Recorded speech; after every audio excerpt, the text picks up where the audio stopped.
이해찬 민주통합당 대표와 검찰이 진실 게임을 벌이고 있습니다. 이 대표가 검찰이 친구에게 거짓 진술을 강요했다고 주장한 것과 관련해 검찰 측은 진술 강요는 없었고 이 대표가 증거를 대야 한다고 강도 높게 대응하면서 공방은 더욱 가열되고 있습니다. 정치권에 따르면 이 대표가 언급한 친구는 부산저축은행과 관련해 지난해 6월 기소된 박형선 해동건설 회장이 유력하게 거론되고 있습니다. 네, 이동영 차장. 네. 이해찬 대표가 검찰이 자기 그 친구를 통해서 자기를 집어넣어라 뭐 이렇게 강요했다고 하고 검찰은 아니라고 그러고 이해찬의 해자도 안 들어갔다 그러고 도대체 어느 게 맞는 겁니까? 예, 양측의 주장이 지금 완전히 엇갈리고 있는데요. 이해찬 대표가 최근에 언론 인터뷰를 통해서 밝힌 내용 때문에 이제 발단이 됐는데요.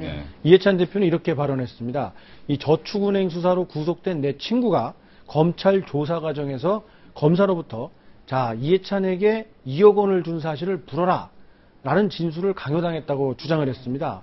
여기에다가 이 말을 누가 전해줬느냐 했더니 검찰 조사 과정에 입회했던 변호사가 나한테, 즉 이해찬 대표에게 직접 전해줬다. 이런 주장을 했습니다. 여기에다가 그 친구가 70번이나 검찰에 불려나가 조사를 받았다. 이런 얘기까지 덧붙여서 상당히 구체적인 것으로 보였습니다. 뭐 변호사한테 직접 들었다, 내 친구다, 뭐 2억 원이다. 이게 굉장히 상황을 구체적으로 얘기를 하고 있기 때문에 들었을 때는 사실일 것 같다라는 생각을 들을 수 있잖아요. 그렇죠. 근데 이 공방이 벌어지는데 실제로는 어떻습니까? 그 반대쪽의 얘기도 좀 들어봐야 되는데 그 친구가 누군지는 안 밝히고 있잖아요. 예, 이해찬 대표는 아직까지도 그 친구가 누구인지를 밝히질 않고 있습니다.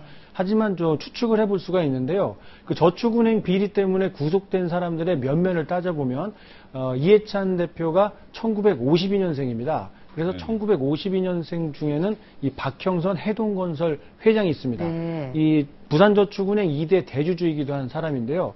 이분하고는 그 이해찬 대표가 1974년 민청학년 사건으로 구속 투옥된 적이 있었잖아요. 이때 처음으로 인연을 맺습니다. 그리고 이 박 회장은 그 이후에도 그 친노 세력의 숨은 후원자로 역할을 계속해왔고요. 2003년에는 알려진 것처럼 그 문재인 그 당시 민정수석 보는 앞에서 민정수석이 그 박형선 회장을 청와대에서 만난 자리에서 직접 금융감독원에 부산저축은행 퇴출 저지 관련된 전화를 해달라고 부탁할 정도로 이 친노 그룹과 상당히 밀접한 관계가 있는 사람입니다. 그러면은 그 박형선 씨한테 물어보면은 답이 나오지 않겠어요? 그쪽에서는 뭐라 그럽니까? 그렇습니다. 그래서 그 박형선 씨를 변호했던 변호사는 모두 2명입니다. 그래서 어제 동아일보가 2명의 변호사를 모두 접촉을 해서 이야기를 들어봤는데요. 이 2명의 변호사 모두 다 어떤 진술을 했냐면 모든 검찰 조사에 입회한 것은 아니지만 각자 내가 검찰 조사에 입회했을 때는 박형선 회장이 그런 진술을 강요받거나 진술을 한 사실이 없다.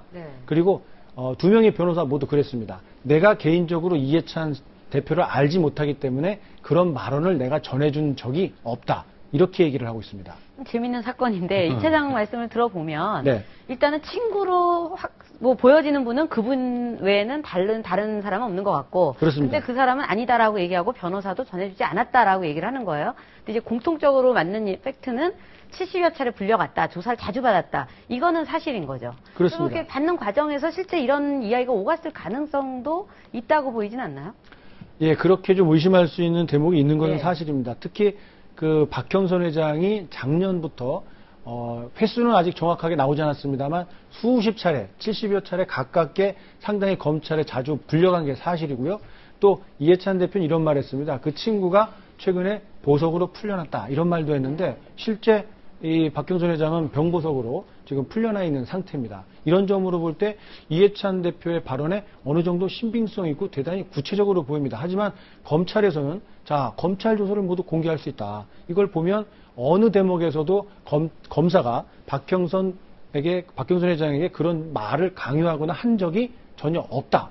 이렇게 밝히고 있기 때문에 양측의 공방전이 계속 뜨거워지고 있습니다. 가장 결정적인 거는 한 적이 없다 이렇게 얘기하는 거죠. 이 그렇습니다. 사람일 가능성 다른 거는 다 맞는데 결정적으로 그런 얘기를 검찰한테 받은 적은 없다 이렇게 얘기를 한 거죠. 당사자. 그 변호사들도 어떻게 전하고 있냐면 이 소식을 이제 당연히 박형선 회장도 전해 들었을 거 아닙니까? 박 회장도 이 소식을 듣고 몹시 당혹해하고 있다라는 게 변호사들이 전한 그 박경선 회장의 반응입니다. 네. 그럼 그런 반응을 이해찬 대표도 전에 들었을 텐데 그렇죠. 이해찬 대표는 그에 대해서 또 어떤 입장을 여전히 검찰에 대한 그 공세를 늦추지 않고 있는데요. 며칠 전부터 계속 그 검찰을 가만두지 않겠다라는 그 강한 어조로 검찰을 공격하고 있는데 이해찬 대표뿐만이 아니라 그 문재인 그 후보죠. 문재인 후보까지도 그 계속해서 그 정치 검찰의 이런 구태에 대해서는 반드시 수정을 해야 되고 개혁을 해야 된다는 취지의 발언을 이어가고 있습니다. 예.